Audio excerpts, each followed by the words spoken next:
Hello po, good afternoon.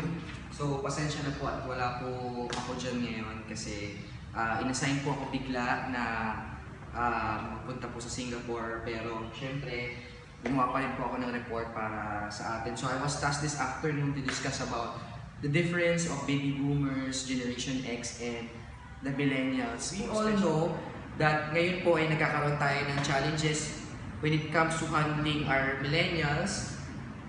But for us to better understand their generation and para magkaroon po tayo ng strategies para ma-handle po natin sila. So we should know first the differences, kung ano yung mga distinct characteristic ng bawat generation. So let's start po my report.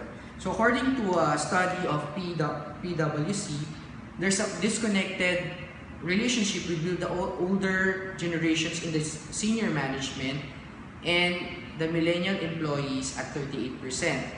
So 34% of millennials say that their generation's brand of passion and drive for work intimidates yung mga baby boomer and the Generation X. Human resource managers and recruitment firm would say that this could result in conflicts and problems in the workplace. Therefore, it is important for us to be aware these three generations diverge and meet for us to handle them well. Discuss first the range of the birth years. So for baby boomers, they are born on 1946 and 1962, while the Generation X, pinanganak sila noong 1965 to 1980, and the Millennials, they are born on 1981 to 2000. So in terms of how they deal with authority, or I mean in work ethics, so the baby boomers are described by millennials and Generation X as committed, hardworking, and workaholic people. They prefer to work long hours. While the Generation X, they are the people who are independent, resourceful, and adaptable to work, subscribe to the ideas of work-life balance, and they manage time properly to work smartly. While the millennials, they see work in their life in terms of molding it into their own terms and space, yung parang ginagawa nila komportable yung sarili nila dun sa work nila. So being great at what they do at work is only one of their many good traits. They are very smart, creative, productive, and they can do really multitask. So yan yung unique sa kanila, and they are very career oriented. So when it comes to how they deal with authority, for the baby boomers, the longer time you allot for work means better authoritative attitude. While the Generation X have to test authority multiple times, while the millennials, they want transparency between them and the authority, and they always ask guidance from the authority. In terms of how they deal on time at work, so the baby boomers, sila yung mga tipo na naniniwala sila na sa office lang nagawa ang work, and only 69% of them prefer flexible work time. They are the one who are very still prefers 9 to 5, clock in, clock out, and they give importance to the visibility of the people in the office. While the Generation X, they are very flexible sa workplace. They view work as little project. Like if one aspect of the work done, it is equal enough to get them paid. While the millennials, they are the one who prefers flexible time, but they do not want, tandaan po natin, they don't want to do it on their personal time. They are the people who allot me time in their work schedule. They don't see the need to be in the office on a regular basis because they are the people who love to work remotely, like in the coffee place or even at home. So tatanda po natin yan, yun po talaga yung pagkakaiba. That's why pag makikita po natin sa Starbucks, puno po yung mga tao doon. It's like they're doing their work there, and even sa ibang restaurant. So in terms naman po on how they think about skill building, so for the baby boomers, they see that skills are essential to work, but they put more value on the face time. The time allotted at specific tasks weighs more than its value. So the longer time you spend, they expect better outcome. While in the Generation X, acquiring multiple skills sets or land you or gives you or prepares you on your next job, and they view skills as a subordinate of work ethics. And for the millennials, constantly they want to grow their skill set and develop each instantaneously. So continuously dapat may growth sila, dapat may nakikita silang growth, kasi pag hindi, they usually tend to find another job. And they want to learn new skills every time and seek immediate result from newly learned skills. So in terms of how they deal with feedbacks and reward, so for baby boomers, they want feedback on a timely basis. And then they follow predetermined schedule for specific tasks. They are timeline dependent. They are very dependent to timeline. While Generation X, they seek constructive criticisms or feedback. While the millennials, they want regular feedback. Mamaya pag-discuss natin why. So 80% of the millennials want that they can ask questions and feedback instantaneously. So in terms of how they deal with feedback and reward, so yung mga baby boomers, they want feedback on a timely basis and they follow a predetermined schedule for a specific task, which is they are very timeline dependent. While the Generation X, they always ask for constructive feedback, while the millennials, they always want this feedback on a regular basis, and when they do ask questions, they want the answers or the feedback instantly. They want the answer to that question instantly. And in terms of what jobs they prefer, for the baby boomers, gusto nila yung job where they can showcase yung skills nila and magiging sikat sila doon. They will be known for it. And they want a company that support good causes and social issues. And they want a job description which is straight to the point. While the Generation X, they want a company which is a forward-thinking company that values the future. And they want their work be evaluated by its weight and not by the time they spend. Gusto nila yung bigat, yung contribution nila, hindi kung gaano kahaba yung spend nila dun sa trabaho na yun, dun sila i-judge. No. While the millennials, they always want to be challenged. If they get bored in a company, they tend to leave, and they want a job that respect them even though their age and skill set that does not equate. They also want a job, yung mga millennials, that allows them to work with positive people. So, tips on how to work with them. So, for the baby boomers, they demand respect as they are overflowing with skills and experience. So, we have to respect their wisdom and experience. And they are the people who resist change and they want to discuss work face to face. While the Generation X, they welcome change and embrace it, and they have this entrepreneurial spirit. They are very business-minded, and they are fond with the do-it-yourself attitude. While the millennials, they explain the work details through a medium such as email, mobile app, and social media. Magaling sila doon. They provide channels for them to contribute. So we should give them the feel that they are contributing something, and they should see the whole company as a team because they are very fond of collaborative engagement. So we go now to the work environment. In terms of the work environment preferences, the baby boomers prefer a standard wardrobe by a company as a way of separate their personal from professional lives. So sila yung mga tipo ng tao na gusto nila uniform, maayos dapat, and then they respect organizational hierarchy. While the Generation X, they are the fast-paced workday. They have functional hours spent on a task. They are they're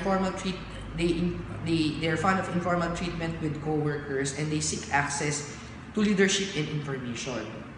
While the millennials, they are very collaborative, they are very achievement-oriented, and they allow them to wear jeans at work. And then 93% of the millennials want a job where they can be themselves, include wearing comfortably as themselves. And lastly, how do each generation deal with a mentor? So for baby boomer, they prefer to work with right away after the objectives are given. They work, they don't need mentorship, they move forward. They are very independent talaga. While the Generation X, yung attitude nila is work with you and not for you. And they have flexibility in objectives of a certain task and often ask their mentors why when presented with a specific task to do. And they see their mentors as people who carry the information. While the millennials, 75% of them look up to a mentor and want to learn from someone in their workplace. So mentorship is important for millennials. So mentorship for professional development and climbing to the career ladder is important for them. So tapos na po tayong i-discuss kung ano yung difference ng bawat generation. And we are also given some small tips. But to go deeper, I want to focus on the millennials and understanding the generation. So as a review, yung mga millennials, sila yung mga 18 to 34 years old right now. And they are a very difficult group because the difficulty lies on what they want and what they value and what they need. Pag nasagot po natin yung mga tatlong questions na yan, then we will understand more about them. So there are three major points that we have, actually four. We have three major points that we need to understand when we say millennials. First, they are the people who have different preferences than the baby boomers in terms of work preferences than the baby boomers and Generation X. And they are the people who want more social interaction and they want to work in a workplace where there is a team collaboration, and they're motivated not by monetary, not more of monetary, but more of the cost.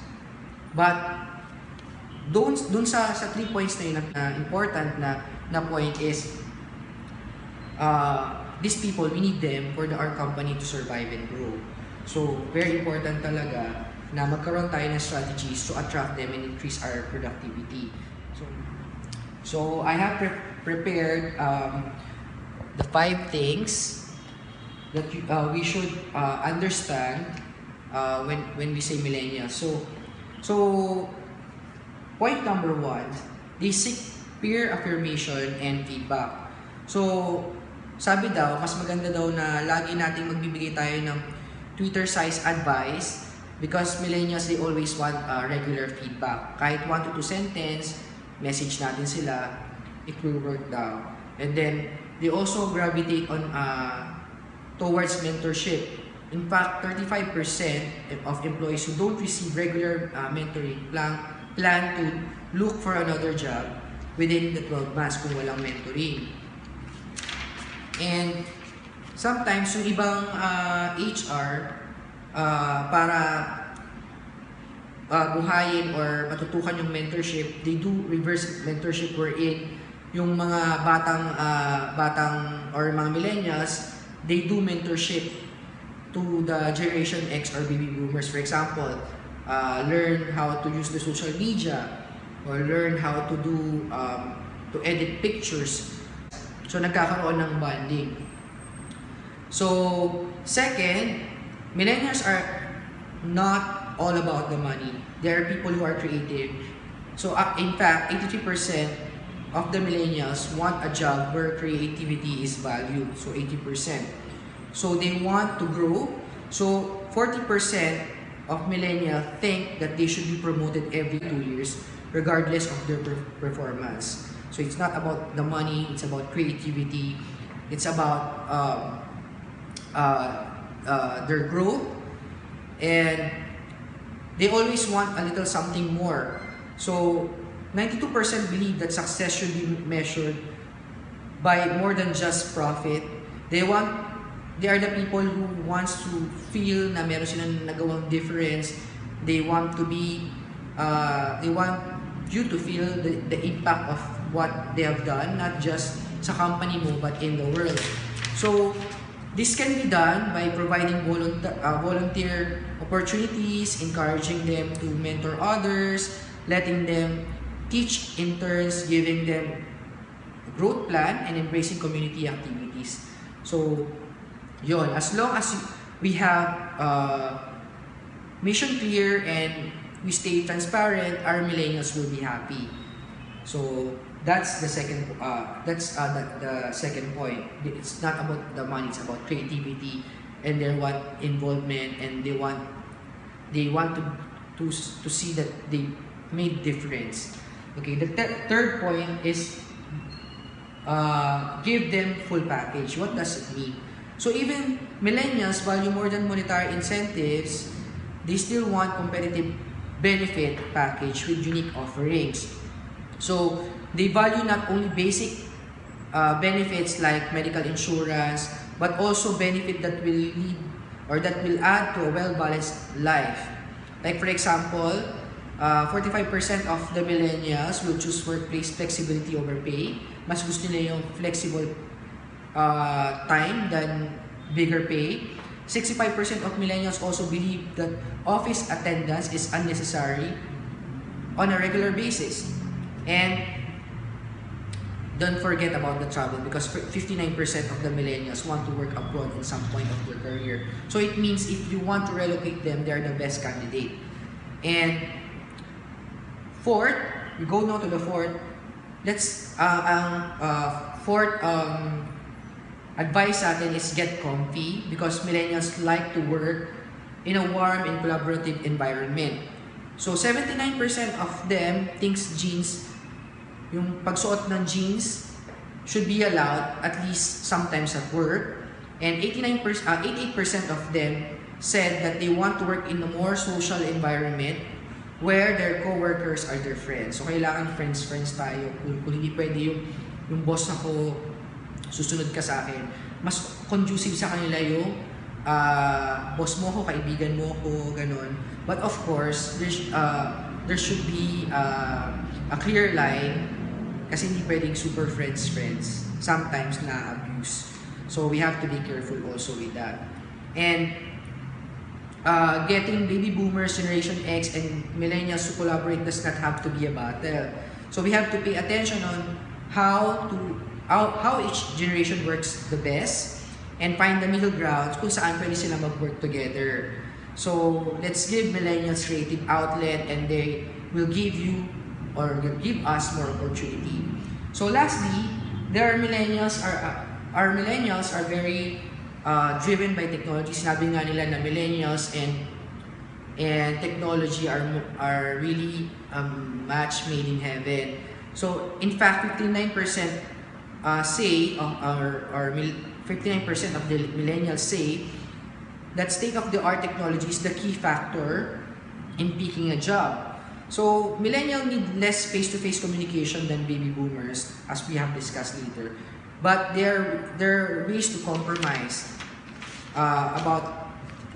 There's ways to compromise dun sa point na yon. So we can introduce a video platform like video call or other technology that can facilitate communication. Sa group ko, we have our own chat group. Yung laboratory, we have their own chat group. Our radio department, we have their own chat group wherein we can communicate. For the last point, it is said that millennials are very driven by technology. So a lot of people say that technology and millennials are practically a match made in heaven. Well, in fact, 59% of the millennials say that state-of-the-art technology is the key factor in picking a job. And then we know that millennials need less face-to-face communication than baby boomers. But for us to compromise this, we can put some ways, like we can have video call, and we can create chat group for each department to facilitate communication. So you can also do like hold in-person meetings frequently to make them feel that they are interacting, because they are into collaborative and less formal interaction. And remember to keep all the employees in the loop. So, as per our checklist, so we have to take note, ito na po yung summary, that millennials have different motivation. They want to grow, to make an impact, to be social, and to make a real difference. Second, they want consistent feedback and a strong mentorship program. And third is they look for a strong benefit package that incorporates comfortable and flexible work environment. So, lastly, one point is, whether bata man yan or, whether nasa baby boomer or Generation X or millennial, one thing is for sure though, that all employees, lahat sila, we need them to feel confident, we need them to be motivated, and we need them to feel that they are needed for them to stay. So thank you very much po. Sorry, hindi po kayo makapagtanong po sa akin. But you can message me anytime, classmate, kung meron po kayo tanong about my report. Thank you.